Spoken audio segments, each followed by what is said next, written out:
నా దృష్టిలో నువ్వు విలువైనవాడివి కాబట్టి, నువ్వు గౌరవనీయుడివి, నేను నిన్ను ప్రేమించాను.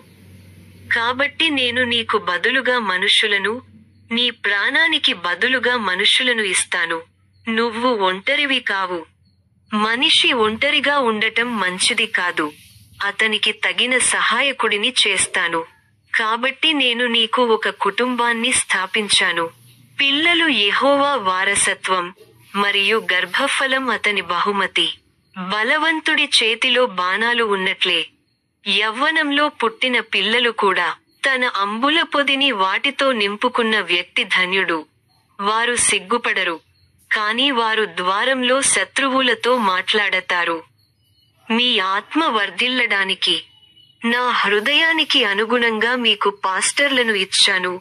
వారు మిమ్మల్ని జ్ఞానం మరియు అవగాహనతో పోషిస్తారు. మీకు వీటిలో ఏదీ లోపిస్తే, నేను అడిగినప్పుడు మీకు నా పేరు ఇస్తాను. మీరు గృహపరంగా జీవిత భాగస్వామి మరియు పిల్లలతో, ఆధ్యాత్మికంగా పాస్టర్తో మరియు సమాజంలో పురుషులతో ఆశీర్వదించబడితే, వారు మీకు ఆశీర్వాదంగా ఉండటానికి నా పవిత్ర నామాన్ని స్తుతించండి. మీరు ఒంటరిగా ఉన్నారని ఎప్పుడూ చెప్పకండి.